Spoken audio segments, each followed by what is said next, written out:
Welcome to the Conscious Pivot Podcast with international speaker, business mentor, best-selling author of Pivot, and your host, Adam Markel.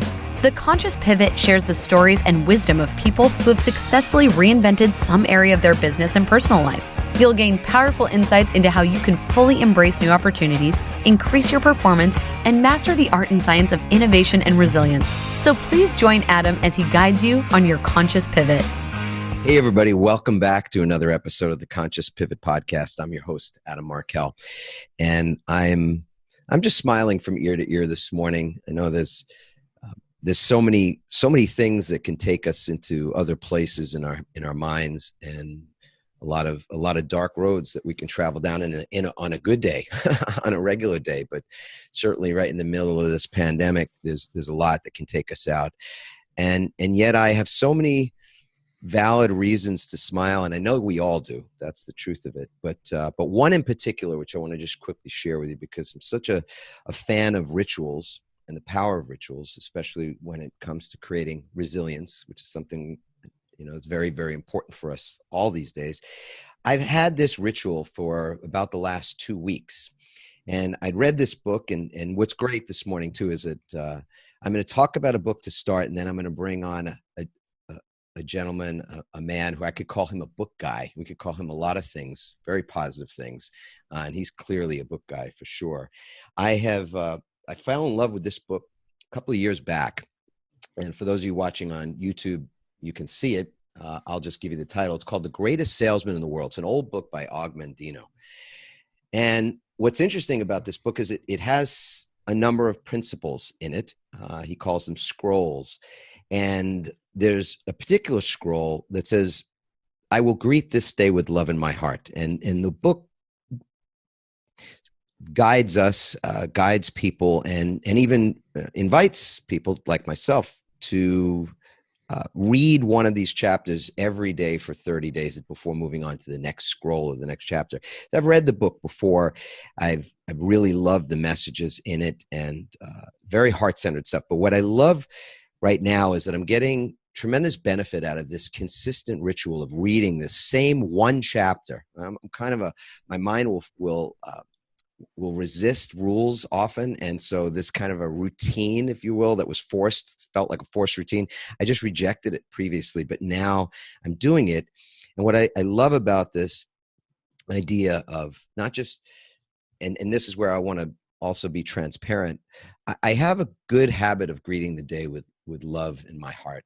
And this whole I love my life message that we really leaned into a bunch of years ago has helped me with that.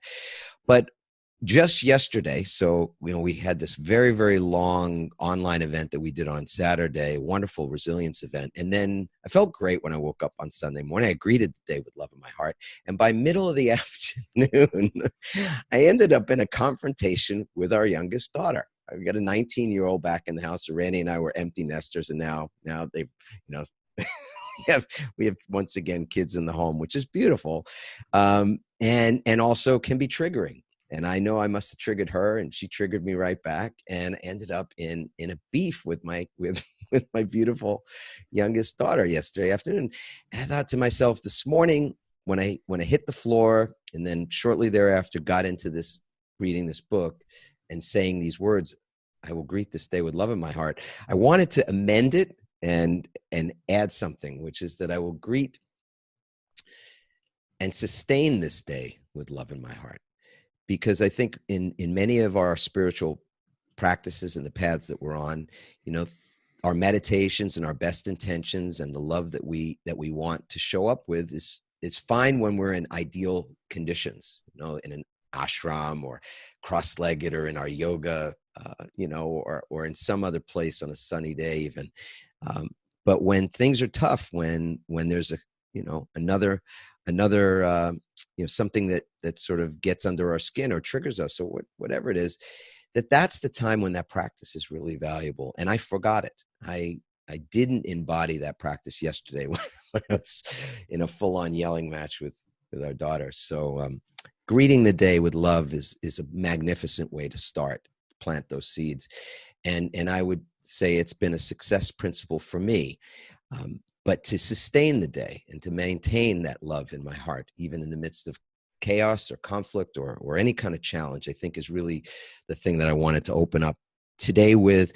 And it's the perfect lead because the gentleman that I have the honor to spend some time with is somebody I know a little bit for a number of years and highly respect. He's just a wonderful man who's had a wonderful, I mean, with a capital W, wonderful impact on the world through his books, through his teachings, through so many different things. And we're gonna talk about the success principles today, among other things. And I'm really excited for this conversation. So if you haven't already guessed who the guest is, it's Jack Canfield, none other, the co-creator of the Chicken Soup for the Soul series. He has developed 42 New York Times bestsellers and holds a Guinness Book World Record for having seven books on the New York Times bestseller list simultaneously. Known as America's #1 success coach, Jack has studied and reported on what makes successful people different. Over the last 40 years, his compelling message, empowering energy, and personable coaching style has helped hundreds of thousands of individuals achieve their dreams. He has been a featured guest on more than 1,000, I think he's done 1,000 radio and television programs just in the last 30 days, but in nearly every major market worldwide. And I'm so happy to have you on the show today, Jack. Welcome. My pleasure. Before we start, I have to comment on something. You mentioned Og Mandino. One of the great fortunes of my life is I worked for a man named W. Clement Stone for a number of years, who was the owner and publisher of Success Magazine when Og Mandino was the editor. And so I worked in the same building as Og, and Og was a guy who would work sometimes late into the night, and so was I. And occasionally we'd meet and we get to talk. And here I was in my 20s, and Og, I don't know, he was 40s or 50s at the time. And what an amazing man, and just a great mentor, a great teacher. So I have been more than fortunate to have some of the best mentors and just people I've crossed paths with. And so, Napoleon Hill was a friend of W. Clement Stone's, and I got to be with so just, you brought back a wonderful memory when you talked about Og Mandino and this idea of reading a book over and over and reading one chapter. I've read 3,000 books in my life. I had to count that up one time for something. And if I had to do it over, I'd have read 1,000 and studied them more deeply. But you do see patterns when you read a lot of books, which is good. But it's not, W. Clement Stone coined this term. He said, you don't want to end up with shelf esteem, meaning you don't want a bookshelf full of books you read, but you never did anything. So it's really about the commitment to actually do the work that's in those books. And so anyway, enough said. Well, doing what you know I would say if more people, and this is actually working on a subtitle for our next book as well. And it is that concept of if people just did the things they know. So we're looking at what the unradical pivots are in our lives, the unradical rituals that we can adopt. And some of those things that are not radical at all are just taking advantage of what we already know, the things we've already learned. Not to suggest we should stop in any way seeking out new things, but if we just applied even a fraction of the great advice that we've gotten from mentors or our grandparents or people along the way, right? Yeah. Wouldn't we be in a very different place, Jack? We would. We've all heard we should eat a better diet. We should not smoke. We should exercise. We should meditate. We should do X, Y, and Z. But so few of us actually do that. And so it's not about knowing, it's about doing. My mentor, W. Clement Stone, always said, first you have to assimilate it, then you have to apply it. Then you have to persist in applying it. It has to become a habit. It has to become something that's almost unconscious. I don't have to think about brushing my teeth twice a day in the morning and before I go to bed. It's just something I do. And if I don't do it, I get out of bed and do it because it's just so much a part of who I am. And so it's not just what you do, but who you be in the process. Yeah. And like so many of the other seeming paradoxes, which are fun to look at, that's one of them, right? Because we're such creatures of habit, and the idea of brushing our teeth, that's one of those really simple things to look at, because if you just choose this week to brush your hand, brush your hand. That's funny. Brush your teeth with the opposite hand. We're all washing our hand, right? That's why that came That's up. why it's so many times. I don't know if I have any skin left from all the times I've washed, right? I saw something the other day. It said, my hands have had so much alcohol in them, they're going to have to go into rehab after the coronavirus ends. My God. Your bio. I love it. I love starting with this question. So I want to ask you this as well. Your bio is significant. It's a great CV, as we like to say sometimes. What's not a part of that introduction that you would want people to know about you, Jack? Well, God, so much. I mean, I grew up in West Virginia in a home where my dad made $8,000 a year. He was not wealthy. In fact, he was kind of anti-wealth. He thought wealthy people screwed everyone else over. And so he was kind of anti-corporate, anti-wealthy people. I had to learn from W. Clement Stone that wealth and success were not four-letter words and that it was okay. One of the things he had us do one day was go down to the stock exchange. And as all these rich people were coming out and getting into their limos, we had to go up to them and thank them for being a model of wealth, so that we realized that was possible for us. Now, for someone who grew up in the 70s and was kind of countercultural and had a beard and had a father who was anti-corporate, that was a real stretch. But anytime you resent somebody for something, you'll resent yourself if you achieve the same thing. And so it's really important to, you teach a lot about love, that you unconditionally love and accept everybody, even though they may be doing things you don't fully agree with. But in the process of rejecting them, you're rejecting parts of yourself. And often, you're rejecting a part of yourself that could do good things. I love Bob Proctor's quote, where he says that if you don't have money, the only good you can do is where you physically are. If you have a lot of money, then you can build schools in Africa. You can feed the homeless people in your community. You can teach people to, job skills in India, whatever it might be. And so I really think that abundance is part of the universe. I look out of my window, I see an abundance. I have 58 trees on my property. So everywhere I look, there's trees, there's oranges growing, there's limes growing, there's avocados growing, there's lemons. I live in Southern California. And nature is abundant. There's millions of leaves on one tree. And so we are meant to be prosperous. It is an aspect of what's in everyone's potential. And if you can come to grips with that and learn the skills, I did a very interesting project last year. I wrote 2 forwards for books that had the word billionaire in it. One was The Billionaire Secret, written by a guy in Poland who interviewed 21 billionaires. And the other guy wrote a book called From Homeless to Billionaire. And he literally was homeless at 19 on a beach. And by 35, he was worth $3 billion. And basically, they teach principles. All these rich people, you interview them. And one of the things I found was really interesting was the people that were the billionaires, they all got up before 5:30 in the morning. They all meditated and they all exercised, and all but one of them read voraciously for at least an hour a day, sometimes on their private jet, sometimes, in their bedroom at night, in the morning, whatever. So you can start to look at what are the behavioral patterns and habits of the highly successful people. And then you can learn from them. And if you do what they do, you can achieve the same things they achieve. Tony Robbins has that great quote that success leaves clues. It's left in the, books like I write and you write. It's left in TED Talks and TEDx Talks. It's left on master classes, which is a wonderful series now that you can subscribe to on the internet. Yes. There's no lack of information about what works. So the question is, are you willing to be a student? And instead of watching the 3rd season of Breaking Bad, would you rather watch something that's going to uplift you and take you to the next level? Indeed. I think it's the Huna,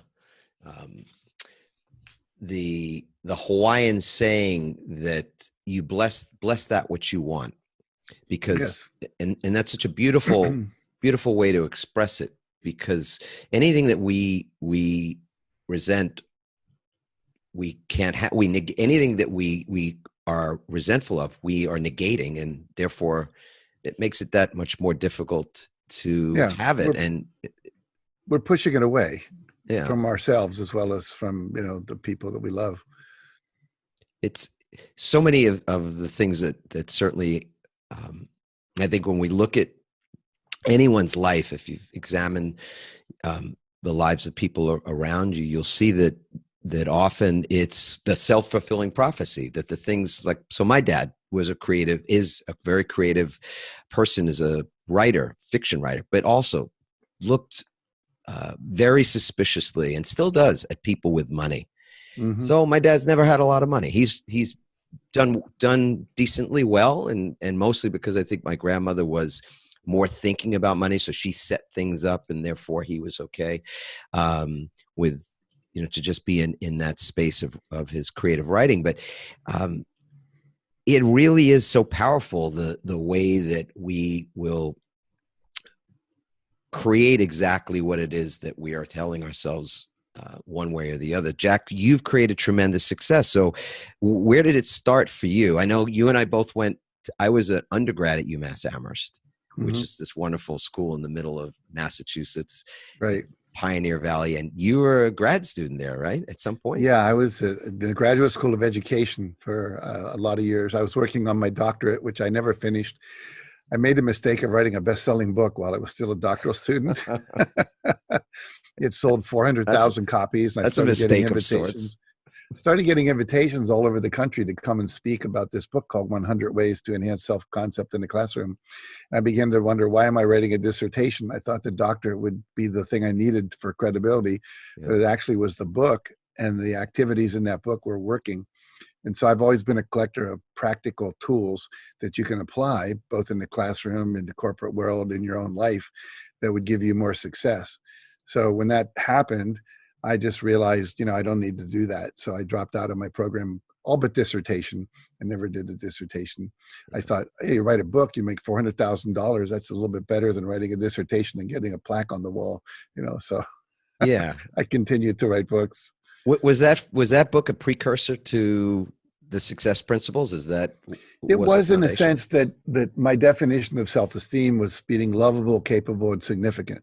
So you talk a lot about love. So if you feel lovable, you're included, people like you, you love your body, you love your emotions. You're not told that it's not okay not to cry or to be angry. You're not judging yourself for being too much of this or not enough of that. And then the second part of that is capable. Are you able to achieve the things you want? Do you have the competency and the skills and the abilities to achieve, the things that are important to you? And then the third thing is significant. Do you matter to anybody? Do you make a difference in the lives of others? So that, you can be significant to your parents, to your children, to your community, or to the world.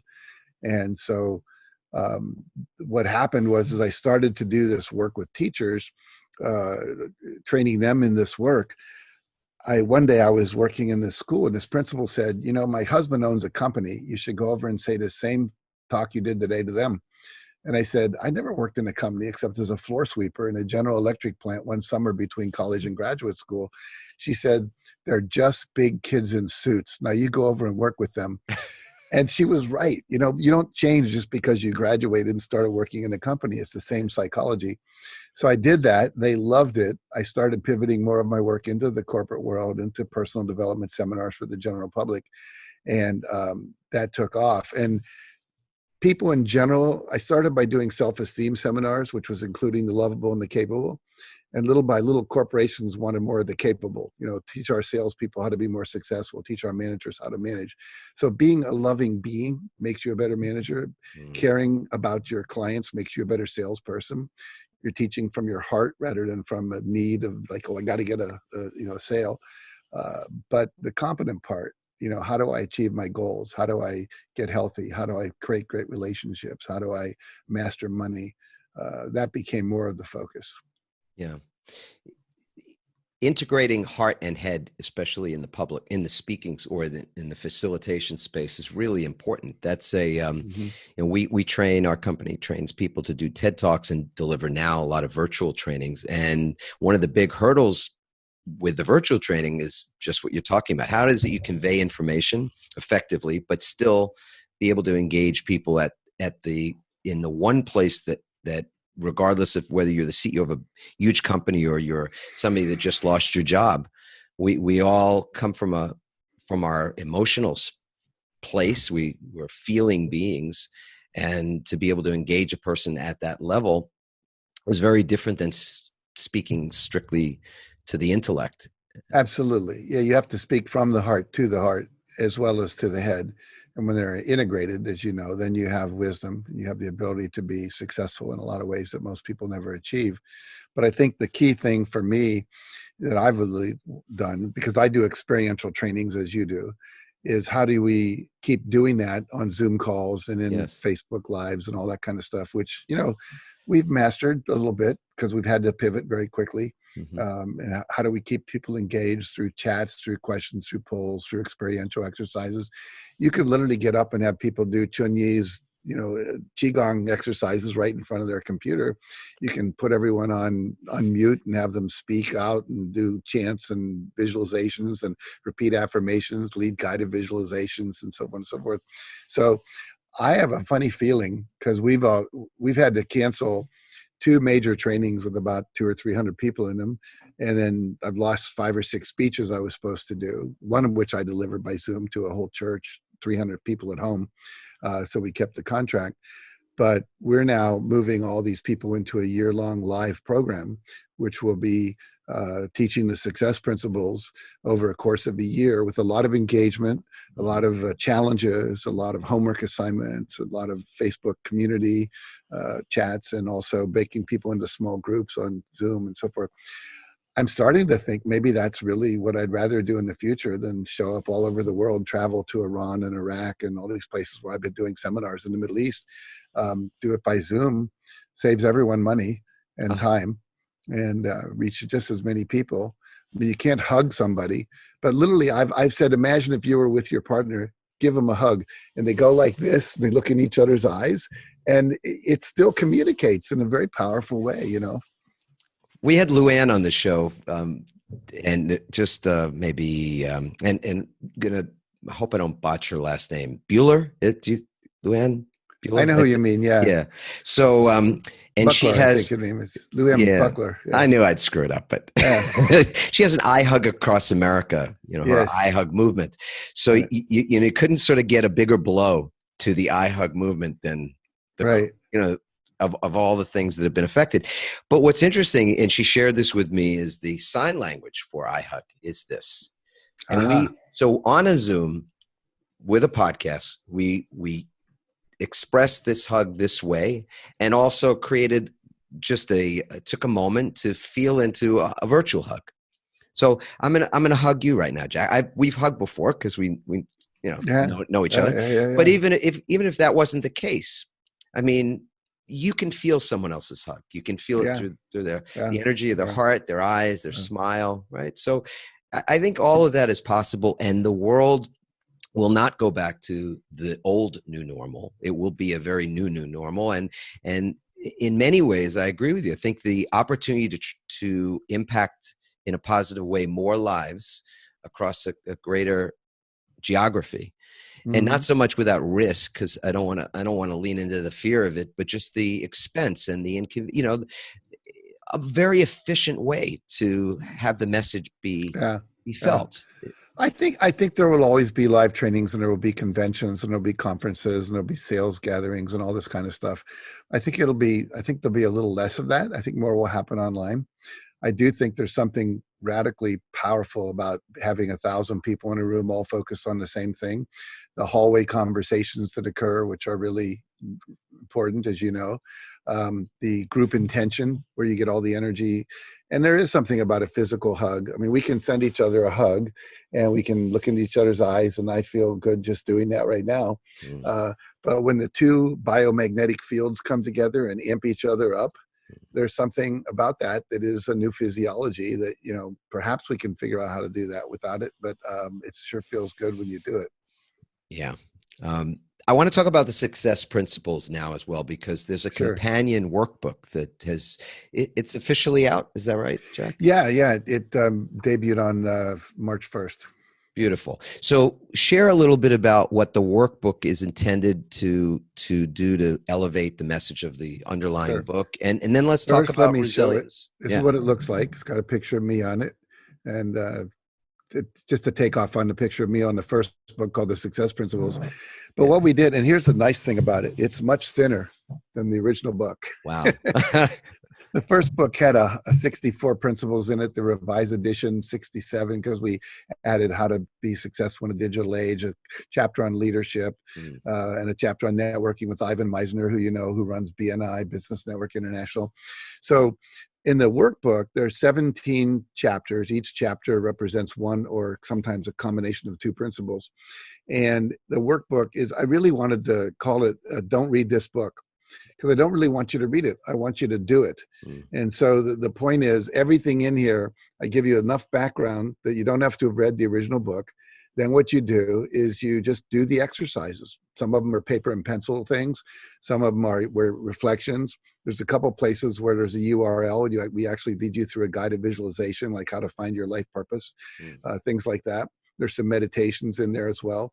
But basically, it's a 17, you could say, week course, or if you do, some people have actually gone through the whole workbook in a couple of weeks because they're just type A type people who like to rush through things. And they got a little time on their hands, right? Yeah, they got a lot of time on their hands, exactly. And you know, we've already getting 5-star reviews on Amazon and so forth. I was excited, Adam, when I found out the book sold out on the first 2 days on Amazon. And they're restocking it, but they're restocking it slowly because of the fact that there's so many items now being ordered on Amazon, because everyone's ordering online as opposed to going to their local stores. But they went back to the press to print another 10,000 books just this week. So that's really good. But the key here is it's really a workbook. It's a book to work through. And each of the activities creates aha experiences. Some help you planning things, some having mental breakthroughs or heart breakthroughs, if you will, so that when you come out the other end, think of it as a car wash. You're just not the same person. And I recommend people too, if you can, go through the book with a partner. Could be your spouse, could be a son, like your 19-year-old daughter you talked about, whatever. By the way, I have to insert a little piece of humor. I saw this thing. It said, started homeschooling today. 2 students already suspended for violence and 1 teacher fired for drinking on the job. Oh, that's killer. So I can totally relate. But the idea is, if you go through the book with a friend, either online, Skype, Zoom call, in the house, whatever, you'll have someone you can hold each other accountable, and you can share what you're learning, which is also very valuable as you go through it. So we took the 17 most core principles from the first book. And here's the cool thing. I had interviewed over 750 people in the last 20 years to write that first book. Successful entrepreneurs, generals in the military, movie stars, Olympic athletes, professional athletes, etc. And what are the principles that these successful people all live their life by, including myself? If I didn't want to just be me, I want to make sure they were universal, which they are. And then we said, what are the practical ways to Velcro these into your consciousness, into your behavioral habits? There's only 3 things you do on a daily basis. You think thoughts, you visualize things. Positive, we call it goal setting. Negative, we call it worrying. And then the third thing you do, you say things and you do things. So behavior, images, and thoughts. So what are the behaviors, the images, and thoughts of successful people? And we take you through that. So you've ended up with a vision. You've turned that vision into goals. They're all aligned with your life purpose. You've learned what do you have to ask for to make that happen. What limiting beliefs do you need to remove and replace with positive beliefs, and how to do that? How to use affirmations and visualizations to turbocharge. You know who Sherry Salati is. She used to be Oprah's producer. And then she was the head of the OWN network, OWN, Oprah Winfrey Network, for a while. And I've been on her show now 3 weeks in a row, where they've taken this book, and every week she and her partner Nancy go through 2 of the chapters, and they do the exercises. And then we get on her show, which is a half-hour show, and we talk about what epiphanies they've had and what they're learning, any blocks they might have come up against. And here's 2 people. Sherry Slaughter, one of the most successful people on the planet, running Oprah's network, right? And she said to me, Jack, I've been visualizing wrong. You just taught me the correct way to do it. I thought I knew everything about affirmations. I didn't. So I throw these words out and people go, oh, I know that, I know that, I know that, I know that. But are you doing it correctly? You know, they always say practice makes perfect. Not true. Perfect practice makes perfect. And a lot of people are doing things incorrectly. So as you've heard me say this, if you know the combination to a lock, you can unlock that lock. Your 19-year-old daughter could do it. A kid who's 5 years old could do it, as long as they have the right numbers in the right order. But if you're missing one number, doesn't matter how hard you work, that lock will never open. And a lot of people are missing key nuances and points about this lock, this combination to the lock called success, which we put into the book. And so as people go through it, they get there. What we did was we took 30 people who'd never done this work before, gave them a copy of the original manuscript, said, do the book. They were unfamiliar with my work. They weren't on anyone's TED Talks or anything.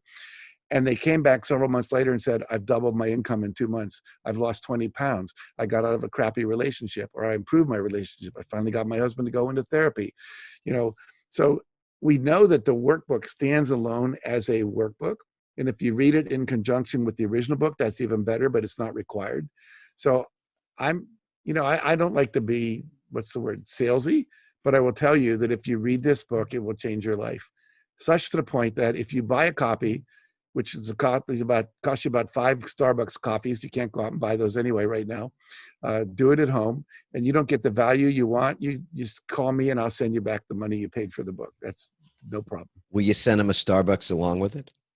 I don't know how you send coffee through the mail, but we could probably get a Starbucks, what do you call those, gift card. I like it. We're on to something, Jack. I want to shift or pivot, let's say, on shamelessly self-promoting. Was it a conscious pivot, though? That's what I want to know. Is it a conscious pivot? Exactly. What about resilience today? How important, and I'd love to track, if we can, some parallel between some of those success principles and what it will help.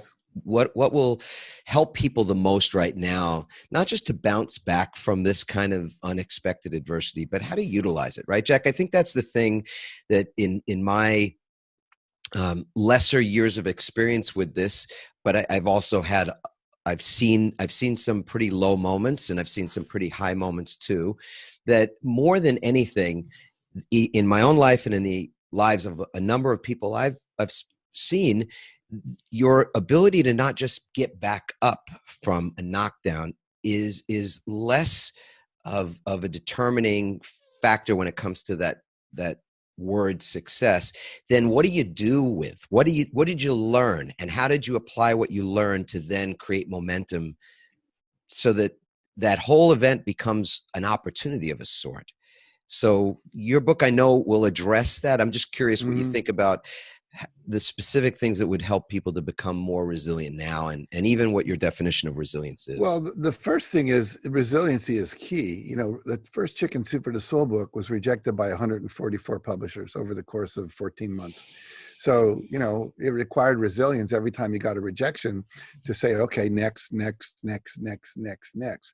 One of the chapters in the Success Principles Workbook is about asking and rejecting rejection. So we all going to get rejected. If life was easy, we'd all be thin, we'd be happy, we'd be wealthy. It's a challenge. And a lot of people believe that life is a school and you're here to learn lessons, and you only learn lessons by experiencing them. You don't build resilience by not having things to be resilient about. You don't develop courage without having things that you have to act courageously in order to survive. Self-confidence is the result of surviving a risk. You're confident in what you do because you've done it enough times where the first time you're probably shaking, a little nervous. I remember I was a psychotherapist for a bunch of years, and my first patient, I actually wrote him, they gave me a check and I gave it back to him at the end of the hour. I said, I now know why they call it a private practice. We're practicing here in private. I don't think I did that good a job for you. So you keep this check, come back next week. And he did. He came back for 2 years. But the point being that we have to have challenges in order to develop strength. In other words, if you don't lift weights, you don't get stronger muscle. So I believe that, honestly, the real purpose of life is mastery of your emotions. So we learn how to stay in a high vibration of love and joy, compassion, forgiveness, gratitude, and love. I believe that we are supposed to master our ability to communicate, to enroll people, to be persuasive, convincing. I believe we're supposed to master how we relate to our resources, called money and time and things like that. But you can't master these if you don't engage them. And you're never going to be perfect when you start. I love the concept of fail, and you take the I and you put another line under it, it spells fall. So we all failed to walk many times, called learning to walk.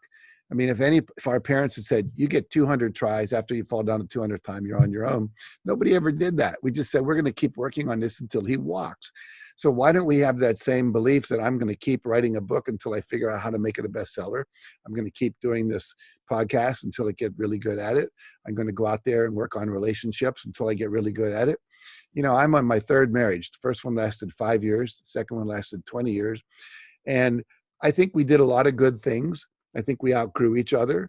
But I've learned now some things from each of those relationships. I'm now in my 20th year with my wife, Inga, and it looks like we're going to be together forever. I'm committed to that, using all the skills I've learned, I've studied John Gray and Allison and all these other people to be a better spouse.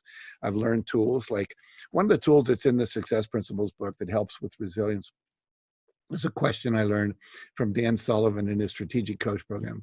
And the question is, on a scale of 1 to 10, how would you rate the quality of our experience, the quality of the experience of our relationship this last week?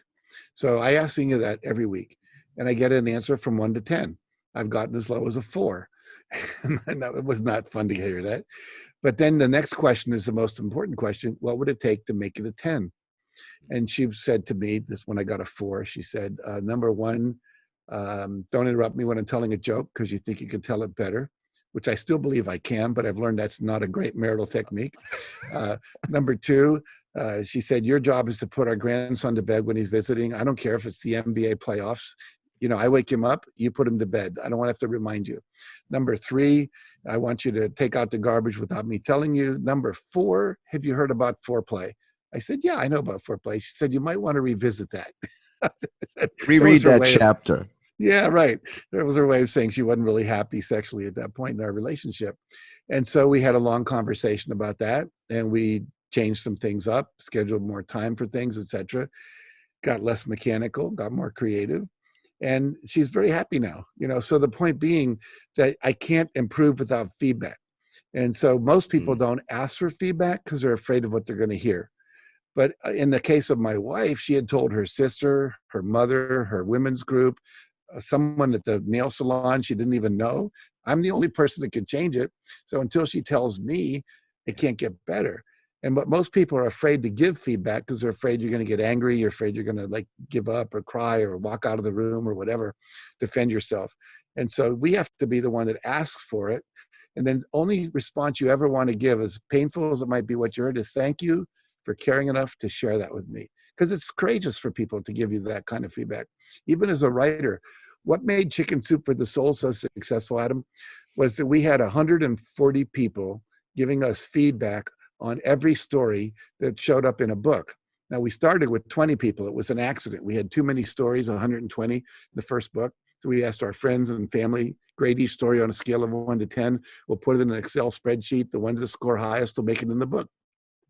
That became a very scientific thing of having Republicans and Democrats and independents, Jews and Christians and Muslims, urban people, suburban people, and the country people, conservatives and liberal, old, young, different generations, etc., black, white, yellow, brown, such that if a story scored high across the board, we knew we had a universal story. It became very scientific. When we did the third Chicken Soup for the Teenage Soul, there was a whole school in California that suspended classes for an entire day. All the kids read Chicken Soup stories. Not everyone read all the same stories. We had about 2,000 scores that we had to put into a computer, but we ended up with a really powerful book because we knew these were the stories the kids loved out of about 150 that we gave them to choose from. So feedback, as Ken Blanchard, who wrote The One-Minute Manager, said, feedback is the breakfast of champions. And then you have to be resilient enough to know you can survive any feedback. And that's another piece of it. You get strong. I haven't gotten a 4 from my wife too often, but when I do, I just have to take a deep breath and say, okay, you've survived this before, you'll survive it again. And I think one of the key things that everyone needs to know who's listening to this, you have survived everything that ever happened to you. You have, or you wouldn't be listening to this now. You'd be dead. And so the reality is we are much stronger than we give ourselves credit for. and we have to be willing to get out of our comfort zone. I was watching a major actress last night being interviewed on TV, and she said something that comes out of one of my books, which was, everything you want that you don't have is on the other side of fear. And first of all, I said, wow, I'm being quoted by famous people. This is cool. But more importantly, it's true that everything you want that you don't have is just on the other side of what's stopping you from going for it. And it's called fear. And fear is simply fantasized experiences of the future appearing real to you, because we can't tell the difference between a fantasized experience and a real experience. When I have people in my seminars, I'll have them stand up, I'll have them close their eyes and imagine they're standing on top of a tall skyscraper, and they have to walk to the edge of this terrace that has no railing and look down. And everyone in the group, after we do it, they said, oh, my heart started racing, my palms got sweaty, I was pulling back, they literally have a physiological reaction. So we want to use our talent for visualizing things to visualize our positive future, not our negative past. And the other thing is, I have a whole chapter in the book on perseverance, not giving up, because you are going to fall down. You are going to fail. The question is, how many times are you willing to do that? Now, there are people in the law of attraction world that says if it's too hard, you're swimming upstream. That song, merrily, merrily, merrily, merrily, life is but a dream. Row, row, your boat gently down the stream. You still have to row, yes, but let's not go against what's the highest good for you. But I do think that we have to sometimes take some risks and do things that are challenging and hard. I like to say, suffering is optional, but work is required. And so I think that a lot of people, if you try something a million times, you begin to say, what would I need to do differently to get there? Give you one example. When we were selling Chicken Soup for the Soul and being turned down by 144 publishers, somewhere around the 100th publisher, I learned another question from someone in a book I read. And I said, what would have to happen for you to say yes? It's such a powerful question. And the publisher said, I'd have to know I could sell 20,000 copies. Because if I knew I could sell 20,000 copies, I would be willing to take the risk. So Mark and I, my co-author, Mark Victor Hansen, over the course of the next several months, every talk we gave, sometimes to 50 people, sometimes to 1,000 people, sometimes to 2,000 people, we would put a piece of paper on every chair. So 4 reams of paper, and on each piece of paper was printed the words, I promise to buy blank number of copies of Chicken Soup for the Soul by Jack Canfield and Mark Victor Hansen, my name, my address, and my phone number. And we collected 2,000 or 20,000 promises. Raymond Aaron, who promised to buy 1,000 copies for all of his coaching clients, which he actually did, which kind of shocked me, but he's that kind of guy, keeps his word. And so we took 2 bankers' boxes full of these commitments to our publisher and said, here, you said if you could sell 20,000 copies, you'd do it. So you now have 20,000. And then we also said, if you sell 18 and not 20, Mark and I will buy the other 2,000. You have no risk. And he said, okay. And that's how we got the book published, because we asked. And then we asked that question, what would have to happen for you to say yes? We never gave up. The question, the asking for feedback is where you find answers. That's the kind of irony of that whole concept of asking for somebody to tell you what's missing or not working. A lot of people don't want to do that. I know I have a hesitancy sometimes to want to get feedback, even on my, so I've spoken so many times all over the world, and yet watching video of me afterward and that's the hardest thing ever. Going over it with the team to look for things that are usable. And it's just agony. I mean, it's excruciating actually on some level, but I've trained myself to be able to deal with the discomfort and abide the pain, I suppose, because there's a creative opportunity that's right in front of us for me personally to improve, but also for us to do something that's valuable for the business. So, and not a lot of people are willing to bear that type of pain. I mean, it's feedback can be humiliating. Which I'll just say this last thing about that is that sometimes it's what you said is that you ask for feedback.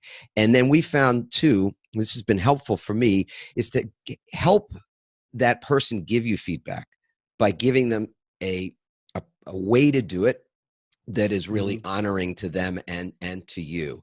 So we have 3 statements that we typically use when we're giving feedback to somebody who's training to be a public speaker and dealing with their fear and all that. And these 3 statements are: what worked for me, what didn't work for me, what could be done differently. So when I introduced this feedback loop to my own speaking agent, who'd been doing this work for 40 years or so. And I said, listen, when you give me feedback, if it's okay with you, and I promise I'm going to give you feedback in the exact same way. I said, I'd love it if you just put it this way. Instead of telling me what's not right, what you hated, what sucked, and any other thing like that, just tell me what worked for you. Not what worked as a judgment, but just for you, what your perception, right? It's not a right or a wrong. It's just how you feel. So what worked for you, what didn't work for you? That's the tough part for a lot of people. And then what could actually be done differently, which is so creative and it's so collaborative that, we had some hard time at the beginning. He wasn't so keen on it, but he ultimately, after making fun, started to use it. And it's a really effective way for us to give each other feedback now. That's not personal. Yeah, 2 things relate to that. When I'm training trainers and speakers, the question we have the audience give back to them is what worked for me and what would have worked better. So again, it's like you're getting the positives, what worked, and then it's like what would have worked better. And so then it's called, and for me, we always say, what would have worked better for me? Right. Because some people might say, well, I didn't like your tone of voice. So I wanted you to be more soft. Someone else said, I want you to be more confident. So there's individual things that don't always match up. Well, what's the truth, right? There's no one truth anyway. So That's right. When I first started asking for feedback, when I was giving talks, when I was training teachers way back when, I would give them a 2-sided card. And on the front of the card, it was like what I loved about your session today and what my major takeaway was. On the back is what I didn't like about it so much and what I would do differently. And I would only read the front of the card on the way home when I'd be sitting on the plane. And only a week or 2 later would I read what was on the back. Because after I put on a whole day's workshop and I really given my heart, I was not interested in hearing a lot of people tell me I should have taken more breaks. I didn't smile enough, whatever. You just released me. Because when we get our feedback after events, oh man, we go out to our team will go out for dinner and we'll bring the feedback forms to the dinner. Right. And I'm like, wait till we've eaten. Can we just wait till we're till dessert before we hit it, Yeah. But start with the positive stuff. There you go. It's an energy, right? I think from the time we're very young, we are trained to receive feedback in a certain way. And I without overgeneralizing, I think a lot of people receive feedback as criticism and as judgment, and have been humiliated and shamed at so many points in their lives, especially when they're in school early on. And it's your example I don't think could be better than even the worst parent. We know there's some pretty awful parents probably should have had to apply for a license before they had kids. And even those parents, nobody ever looks at their kid who's crawling and falling down, all the time and says that kid will never walk. No parent would ever say that's an impossibility. So it's how many times do you have to fall to learn what's required to stand, to walk, to run at some point? And I don't think as complicated as it might, or as maybe somebody might push back and go, that's one thing is walking and another thing is creating a business or succeeding at a book. And I'll push right back on that, because I don't think, and I want to ask you this, Jack, are those 2 worlds so different?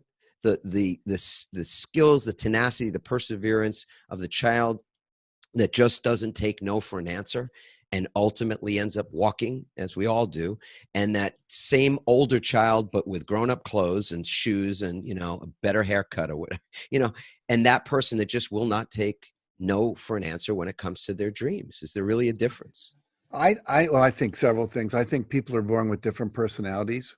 Some people are born with just this stubbornness. You could call it astrological. Maybe they're a Taurus, You could call it past lives. A lot of people believe you come in with that kind of focus. I just wrote a foreword to a book called The Boy Who Knew Too Much. And it's about a boy who, everything we can tell, he's the reincarnation of Lou Gehrig, the baseball player. And when he came in around 6 years old, he started saying, Mom, when I was big like Daddy, I used to play baseball. And she said, "You mean when you're going to be big like Daddy?" You're going to, no. When I was big like Daddy, I used to play baseball. He throws with the same hand as Lou Gehrig. He would only wear baseball uniforms to 7 days a week. I literally have a picture from his mother of 7 baseball uniforms going into the wash. He would cry if you made him wear anything else. Anyway, the book is very compelling. If you love it, you should read it. If you love baseball, you should read it. But one of the things was really clear. He came in with a determination to get back up and play baseball. If you remember, Lou Gehrig got Lou Gehrig's disease, ALS. And so a lot of these kids who come in with memories of past lives, they died young and they didn't finish their life, and they come back and they want to complete that life. And there's a strong desire to either play the cello or play baseball or paint. And we see these child prodigies. So I think that kids are different. You know, some kids come in with a strong drive, a strong stubbornness. Other kids come in more malleable, maybe more intuitive, perhaps empathic, etc., more easily swayed by the external world. I also think that a lot of kids are shamed very quickly. We all want our kids to learn to walk. That's kind of a given. Nobody doesn't want that.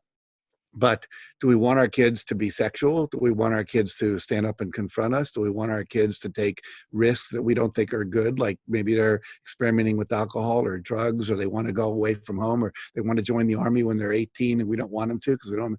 So all of a sudden we start shaming and say, you know, what's wrong with you? You know, we don't say, hey, you tried to do something, it didn't work out. What did you learn from that? Which would be a way of coaching. There's a wonderful book called Parenting is Coaching.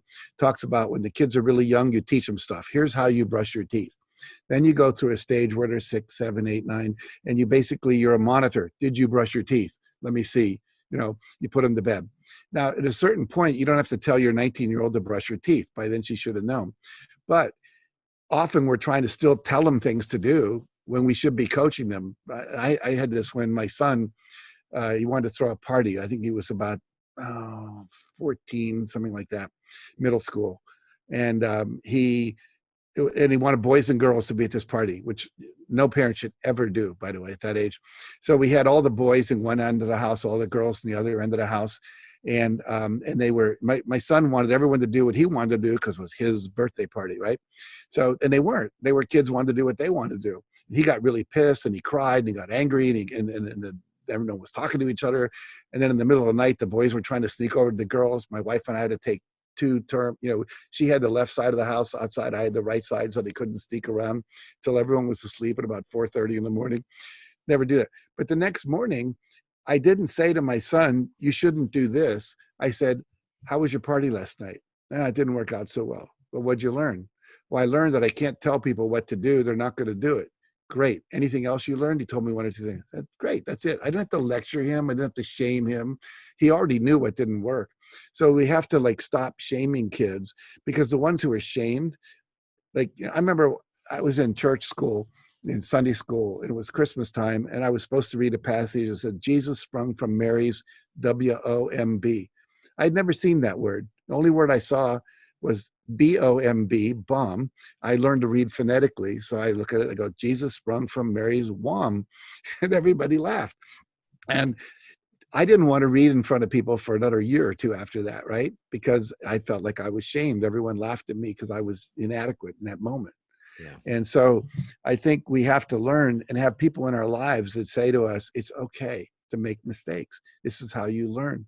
If our parents had done that and our coaches had done that, we got all these coaches who never made professional baseball players trying to turn these 10-year-olds into professionals so they can win, so they can feel like they're somebody, and then all of a sudden this poor kid, I'll tell you a quick story. One of my favorite stories ever. This is the best coach on the planet. This kid, he's up the bait. It's T-ball. And he's a young kid, like maybe 6 or something. He hits the ball and he runs to third base. And all the parents are freaking out. And you can see the parents about to come out and just beat up on their kid. And he says, Johnny, he says, you ran to third base and you ran really fast. And no one threw you out at third base. That was really cool. The guy threw the ball down to first base. So you really were intense and you hit the ball really hard. He said, I'm curious, why did you run to third base instead of first base like everyone else? He said, well, everyone that runs to first base got thrown out, so I thought I'd run to third base. He says, that's very creative. I like the way you think. However, if you want to score points, and I'm sure you do, you need to run to first base. That's how the game works. So tell me what you just learned.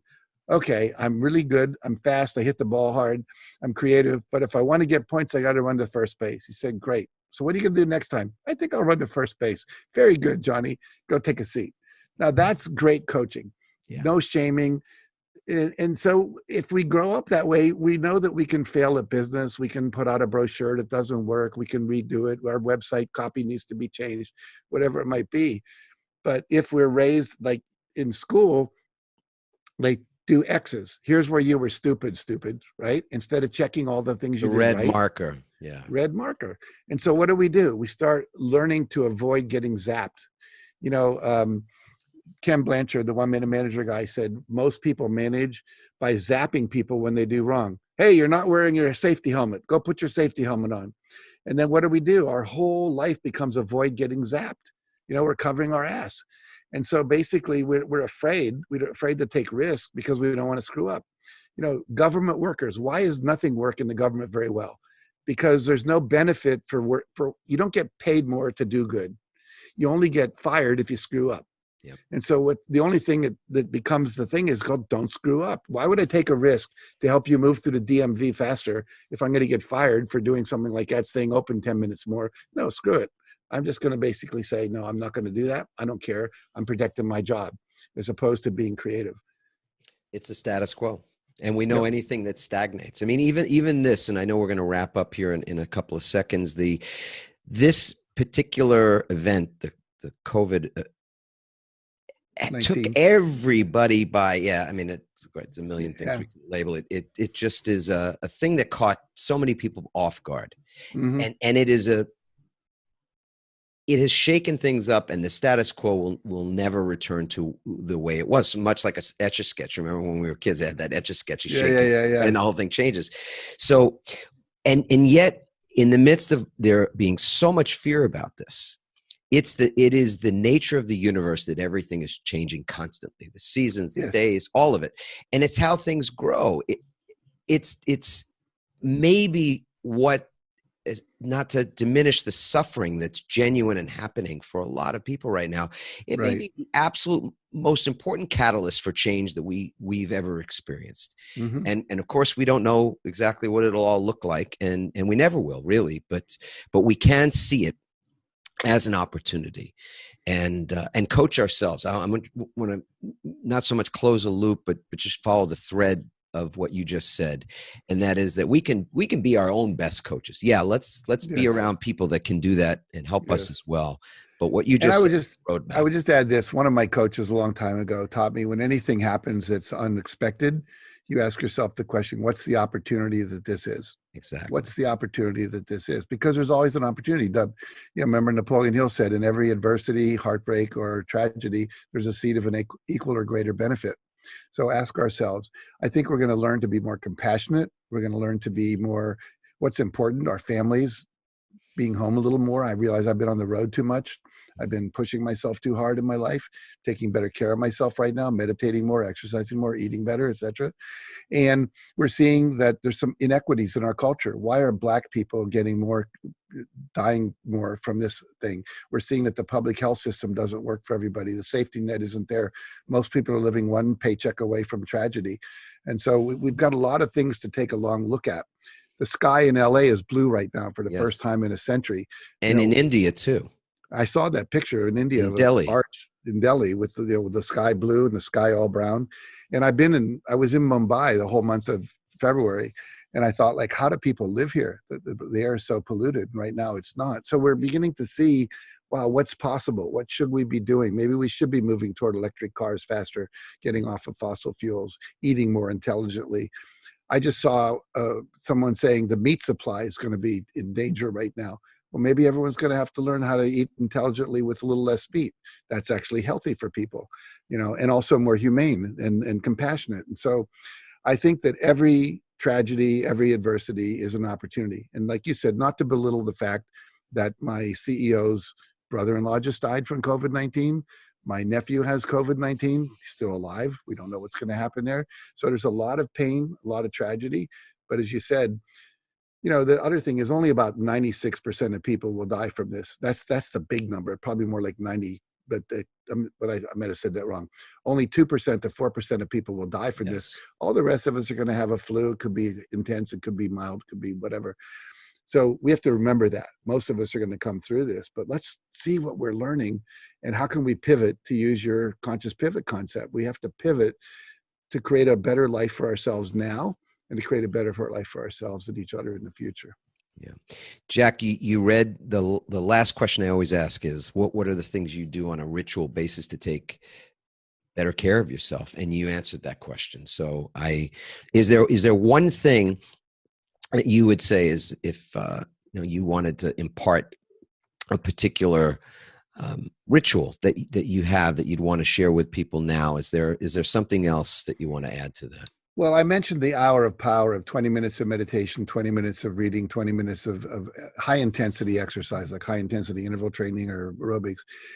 But I'll give a shout out to one of our Transformational Leadership Council members, Dawson Church, who teaches something called the Echo Meditation, which I've been teaching to all of my students. It's a 20-minute meditation that combines EFT, emotional freedom technique tapping, along with the heart math breathing and some light moving through and some affirmations.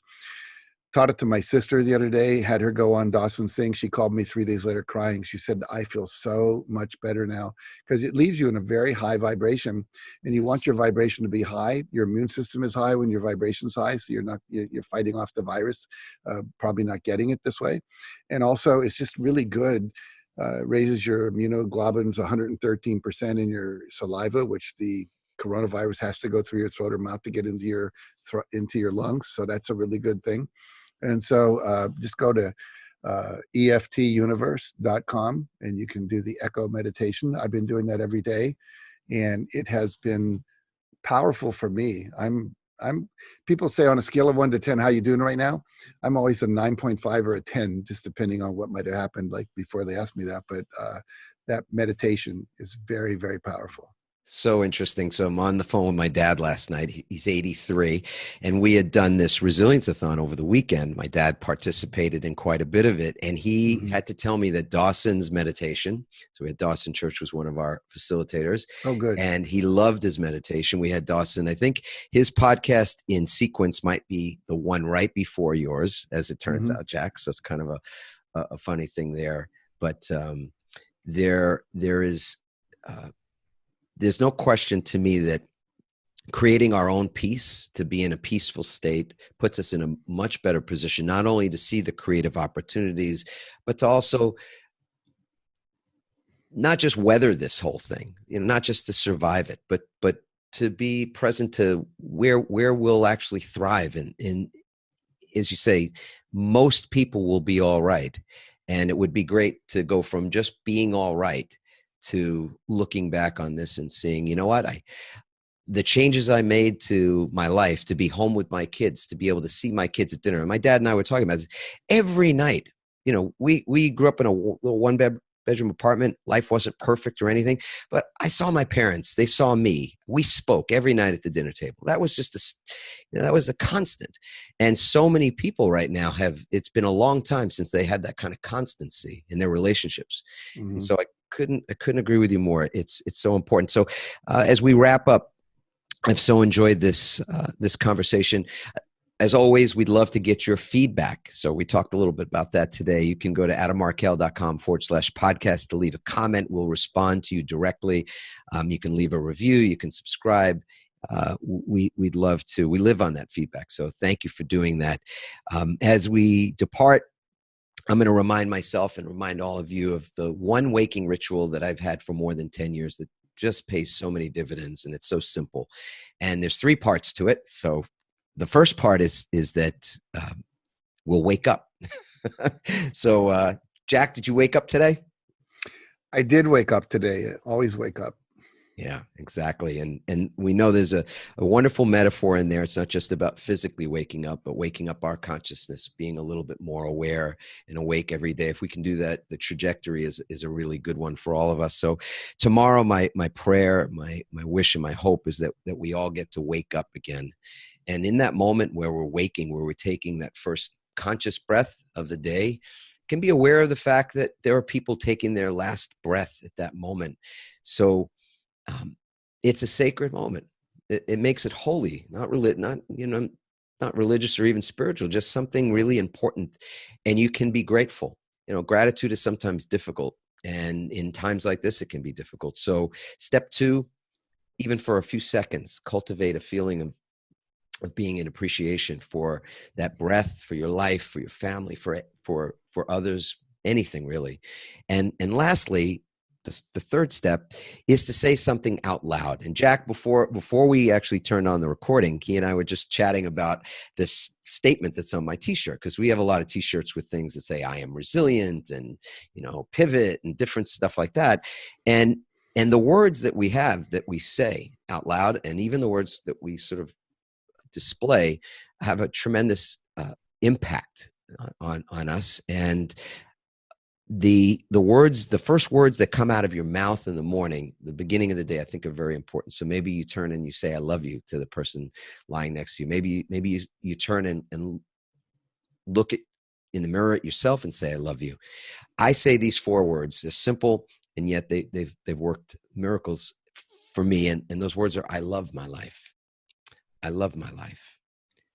Can I say one thing? Yes, please. First of all, I love you. And I love your wife, and I love the life that you've created. I love the life I've created. And I don't want to end this without at least telling people where they can go to get my book, which is jackcanfield.com. There'll be a pop-up screen, because that's what we're doing right now, is promoting the Success Principles Workbook. So if you would like to do that and end up loving your life more, make sure you go to jackcanfield.com. Yes. And for those of you that have never, maybe it's the first time you're consuming one of our shows, there are full show notes that are available. So every one of our podcasts becomes a blog. So you can go there as well and click on links to be able to get Jack's book, get the workbook, etc. So we'll leave it there. And again, love to find out if you've got questions for Jack, questions for myself. Please feel free to leave them with us, and wake up tomorrow, feel grateful, and love your life, or say anything, really, anything that makes you that feels right in the moment. We had a wonderful woman on our show a couple of months ago, and she wakes up and she says, I wonder what miracles are coming today. And I thought, wow, what a great way to start the day. So Jack, it's always a pleasure. And I know I'm not alone in saying we all appreciate you. So thank you. Thanks for the opportunity to share. Appreciate it, Adam. Thanks for listening, everyone. We hope you now have the tools and greater insights to navigate your own pivot. Help us inspire others by sharing this episode and leaving your comments over at adammarkel.com/podcasts. For more tips, strategies, and support as you consciously pivot into a new business and lifestyle you love, join our Pivot community on Facebook at pivotfb.com.